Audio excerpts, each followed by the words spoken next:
প্রিয় দর্শক, শুভেচ্ছা নেবেন। আজকে খুব গুরুত্বপূর্ণ একটা বিষয় নিয়ে আপনাদের সামনে কথা বলবো।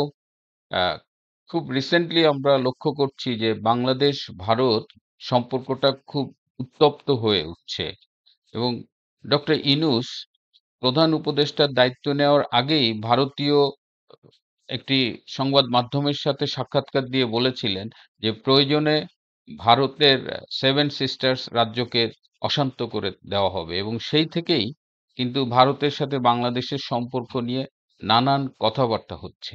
আমরা লক্ষ্য করেছি যে বাংলাদেশ সরকারের ভারত নীতি হলো যে তার এক হাত ভারতের গলায় আর এক হাত ভারতের পায়ে।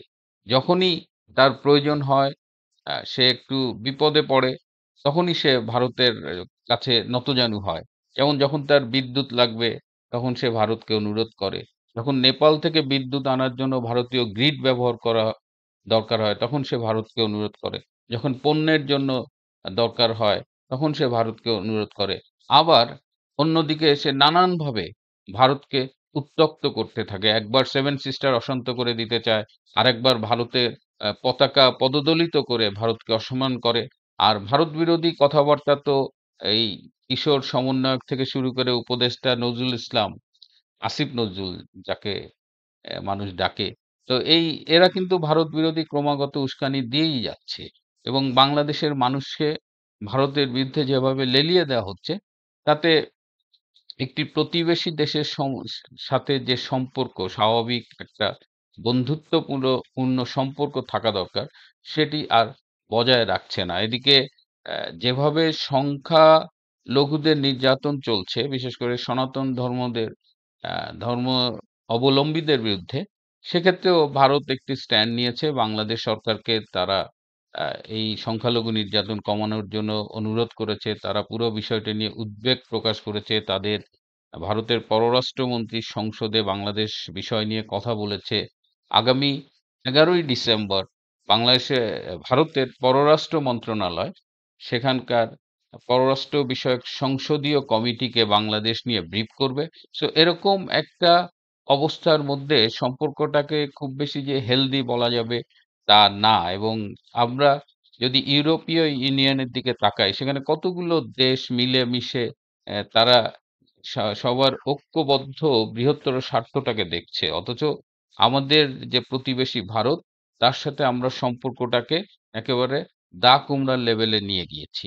এবং ভারতেও বাংলাদেশ বিরোধী একটা মনোভাব জাগ্রত হচ্ছে। যেমন কলকাতায় আমাদের যে ডেপুটি হাই কমিশন আছে বাংলাদেশের, সেখানে বিক্ষোভ করেছে বেশ কয়েকটা গোষ্ঠী বিজেপি সহ এবং সেখানে তারা ডক্টর ইউনূসের কুশপুত্তলিকা দাহ করেছে। which is মানে এটা একটা কুশপুত্তলিকা দাহ করাটা একটা প্রতিবাদের ভাষা। এটা খুব কমন। কিন্তু সেখানে বলা হচ্ছে যে বাংলাদেশের পতাকা পোড়ানো হয়েছে। বাংলাদেশের পতাকার অবমাননা করা হয়েছে। তো সেটাও কিন্তু খুব ভালো কিছু না। যদিও আমি বাংলাদেশের পতাকা পোড়াচ্ছে বা অবমাননা করছে, আমি ছবিগুলো খুব মনোযোগ দিয়ে দেখলাম। আমি এরকম ছবি পাইনি এবং আমার কলকাতার কয়েকজন পরিচিত সাংবাদিক তারা বললেন যে বাংলাদেশের পতাকা ওখানে পোড়ানো হয়নি। হোয়াটএভার যদি পোড়ানো হয়ে থাকে অবশ্যই নিন্দনীয়। আর যদি পোড়ানো না হয়ে থাকে বা পতাকা ওখানে না হয়ে থাকে, তাহলে আমরা না জেনে শুনে যে রিঅ্যাকশনটা দিলাম সেটাও সমর্থনযোগ্য না। ভারতের একটা আইন আছে। ভারতের পতাকা আইনটা খুব ইন্টারেস্টিং। ভারতে শুধুমাত্র ভারতীয় পতাকা না, কোন দেশের পতাকারই অবমাননা করা যায় না। কোন দেশের পতাকাকে যদি অবমাননা করা হয়, তাহলে সেটা ভারতীয় আইনে শাস্তিযোগ্য অপরাধ। যাই হোক, আমি একদম ছোট ঘটনার চাইতেও আমার কাছে যেটা অস্বস্তিকর মনে হচ্ছে যে, দুটো প্রতিবেশী রাষ্ট্রের জন্য যেখানে বন্ধুত্বপূর্ণ সম্পর্ক থাকা উচিত, সেখানে পায়ে পা দিয়ে ঝগড়া করার একটা টেনডেন্সি আমরা দেখছি এবং এই জায়গায় এত কিছুর মধ্যে আরেকটি বিষয় যেটা সম্প্রতি আলোচনায় আসছে, যেমন আমার অজ্ঞতা যে আমি জানতামই না যে লালমনিরহাট বাংলাদেশের উত্তরের দিকের একটা সীমান্ত জেলা। লালমনিরহাটে বাংলাদেশের বৃহত্তম বিমানবন্দরটি অবস্থিত এবং এটি এটি ১৯৩১ সালে ব্রিটিশ সরকারের আমলে তৈরি করা হয়েছিল এবং যখন ২য় বিশ্বযুদ্ধ বাধে, তখন মিত্র বাহিনীর এটিই ছিল এই দক্ষিণ এশিয়ায় ওই অঞ্চলের একমাত্র বিমান ঘাঁটি এবং সেটি ২য় বিশ্বযুদ্ধের পরে আর তেমন ব্যবহার হয়নি এবং স্বাধীন বাংলাদেশে এই লালমনিরহাট বিমানবন্দরটিকে আর ব্যবহার করা হয়নি। অথচ স্ট্র্যাটেজিক্যালি এটার একটা গুরুত্বপূর্ণ অবস্থান আছে। It's close two Nepal, it's close two Bhutan. আরেকটা যেটা হলো যে চিকেন নেক, অ্যা ভারতের যে নর্থ ইস্ট ৭ টা রাজ্য আছে উত্তর পূর্বাঞ্চলীয়, এর সাথে ভারতের বাকি অংশের যোগাযোগের জন্য একটা ন্যারো করিডোর আছে। এটাকে অনেকে শিলিগুড়ি করিডোরও বলে।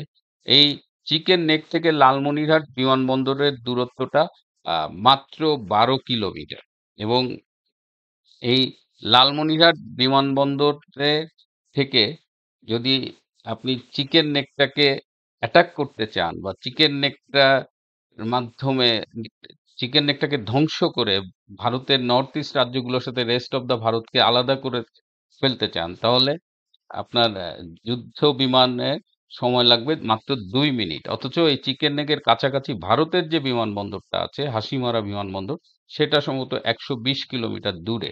সো এদিক দিয়ে ভারতের দিক দিয়েও কিন্তু আমাদের লালমনিরহাট এই বিমানবন্দরটা অত্যন্ত গুরুত্বপূর্ণ এবং রিসেন্টলি এই ডক্টর ইউনূস দায়িত্ব নেয়ার পরে এই লালমনিরহাট বিমানবন্দরটি নিয়ে একটা বড় প্রজেক্টের কথা ভাবছে। সে প্রজেক্টটা হলো এরকম যে এখানে ৩ টা কম্পোনেন্ট থাকবে। একটা কম্পোনেন্টে থাকবে যাত্রী ওঠানামা, এয়ার কার্গো, ফ্রেইট এগুলো। আরেকটা কম্পোনেন্ট হলো আমাদের এখানে এয়ার ফোর্সের আ সৈন্যরা তারা এখানে ট্রেইনড আপ হবে। আরেকটা কম্পোনেন্ট যেটা ভারত অলরেডি খুবই উদ্বেগ প্রকাশ করেছে সেটা হলো যে এখানে যুদ্ধ বিমান ঘাঁটি হবে। এবং এই যুদ্ধ বিমান ঘাঁটি থেকে আ যদি আমরা কখনো চাই আমরা চিকেন নেকে যেকোনো সময় অ্যাটাক করতে পারবো। এবং এই যুদ্ধ বিমান ঘাঁটিতে অর্থায়ন করার জন্য কাতার, চীন এরা অনেক আগ্রহ প্রকাশ করেছে। চীন বলেছে তারা এই টোটাল প্রজেক্টটা করে দেবে যুদ্ধ বিমান ঘাঁটিসহ। এখানে চীনের ইন্টারেস্ট আছে, এখানে পাকিস্তানের ইন্টারেস্ট আছে এবং এর মধ্য দিয়ে আপনি ইন্ডিয়াকে থ্রেট এর মধ্যে রাখতে পারবেন। আমার মনে হচ্ছে যে ইউক্রেনের কথাটা মনে হচ্ছে যে রাশিয়ার একদম ক্লোজেস্ট একটা দেশ হলো ইউক্রেন এবং যখন ইউএসএসআর ভেঙে যায় ৯০ সালে তখন কিন্তু একটা কন্ডিশন ছিল যে এখানে ইউক্রেনে কখনো ন্যাটো ঘাঁটি করতে পারবে না। কিন্তু ন্যাটো রিসেন্ট টাইমে সবসময় চেয়েছে ইউক্রেনে তাদের একটা ঘাঁটি করতে, যার ফলে তারা রাশিয়ার দিকে চোখ রাঙাতে পারে। তো রাশিয়া এই ক্রমাগত এই খোঁচাখুচির ফলে এই তাদের সামরিক অভিযান শুরু করতে বাধ্য হয়েছে। তো আমরা এই লালমনিরহাটে যুদ্ধ বিমান ঘাঁটি করার মধ্য দিয়ে ভারতকে একইভাবে উত্ত্যক্ত করছি কিনা এটি একটু ভেবে দেখা দরকার বা এটার লং টার্ম ইফেক্ট কি হতে পারে? কারণ ডক্টর ইউনূসরা কিন্তু আজ আছি কাল নাই।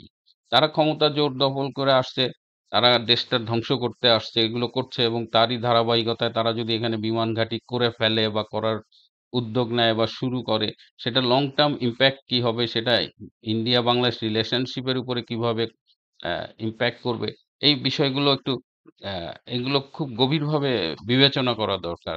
সারা দেশে এই যে ভারত বিরোধী একটা উন্মাদনা তৈরির চেষ্টা করা হচ্ছে যেটা পাকিস্তান করে। পাকিস্তান কিন্তু ইন্ডিয়ার অ্যান্টি ইন্ডিয়া ট্রাম্প কার্ড সবসময় খেলে। আপনি অ্যা যদি কখনো পাকিস্তানে যান, আমি একবার পাকিস্তানে গিয়েছিলাম ইউনিসেফের একটা কনসালটেন্সি করতে। এবং সেখানে আমাকে একজন পাকিস্তানি বলেছিল যে একজন পাকিস্তানির, বিশেষ করে একজন পাকিস্তানি মহিলার স্বপ্ন থাকে যে সে একটা ছেলে সন্তান জন্ম দেবে এবং সেই ছেলে বড় হয়ে ইন্ডিয়ার বিরুদ্ধে যুদ্ধ করতে যাবে। এটা একটা জাস্ট কথার কথা আরকি। তো আমরা ঐরকম ভারত বিরোধী একটা মানসিকতাকে রাষ্ট্রীয়ভাবে উস্কে দিচ্ছি। কিন্তু সেটার লং টার্ম ইমপ্যাক্ট কি হবে এটা আমাদের ভাবতে হবে। এখন এই যে মানে বিমানবন্দর বা যুদ্ধ বিমান ঘাঁটি করব, এই যে সারা বাংলাদেশে ভারত বিরোধী মানসিকতা উস্কে দেওয়া হচ্ছে, এটার এটার প্রতিক্রিয়ায় ভারতও কিছু অ্যা ব্যবস্থা নিয়েছে বলে শোনা যাচ্ছে। যেমন বাংলাদেশ ভারত সীমান্ত এলাকায় ভারত প্রচুর সৈন্য সমাবেশ করেছে। এই সংখ্যাটা ৩০,০০০ থেকে ৭০,০০০ হতে পারে। এছাড়াও আ ভারত যেটা করেছে যে কিছু মিসাইল বাংলাদেশমুখী করে রেখেছে।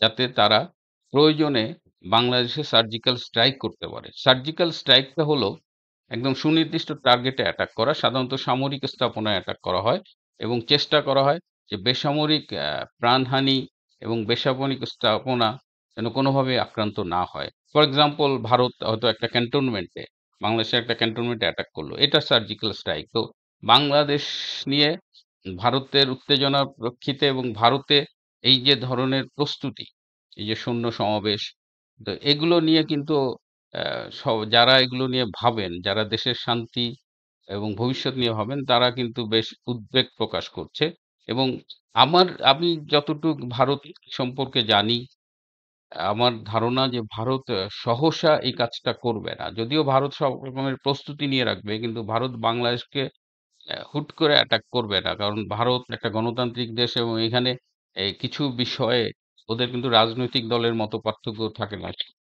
এরকম একটা প্রেক্ষিতে ১১ই ডিসেম্বর খুব গুরুত্বপূর্ণ একটা দিন। এই দিন ভারতের পররাষ্ট্র মন্ত্রণালয় ভারতের পররাষ্ট্র বিষয়ক সংসদীয় কমিটিকে বাংলাদেশের উপর ব্রিফ করবেন এবং এই সেদিন আলোচনা হবে এবং ভারতে এই বিষয়ে অন্তত সর্বদলীয় একটা ঐকমত্য প্রতিষ্ঠিত হবে এবং তারা যাই করুক সব দল মিলে একটা ডিসিশন নিয়ে করবে। আমার কাছে যেটা মনে হয় যে প্রতিবেশী দেশের মধ্যে একটা সুসম্পর্ক বজায় থাকলে অ্যা দুটো দেশই কিন্তু উপকৃত হয়। আর এর বাইরে যদি এই পায়ে, পায়ে লাগে ঝগড়া করা বা অ্যান্টি ইন্ডিয়ান কার্ড খেলে ইউনূস সাহেবরা যদি মনে করে যে তারা খুব পলিটিক্যাল গেইন করবে, তাদের সমন্বয়করা ইন্ডিয়াকে গালাগালি করে, তাদের উপদেষ্টারা বিশেষ করে আসিফ নজরুল, সে যখন তখন ভারত সম্পর্কে আপত্তিকর কথা বলে। তো এইসব করে আমার মনে হয় না যে Bangladesh in the long run a benefited হবে।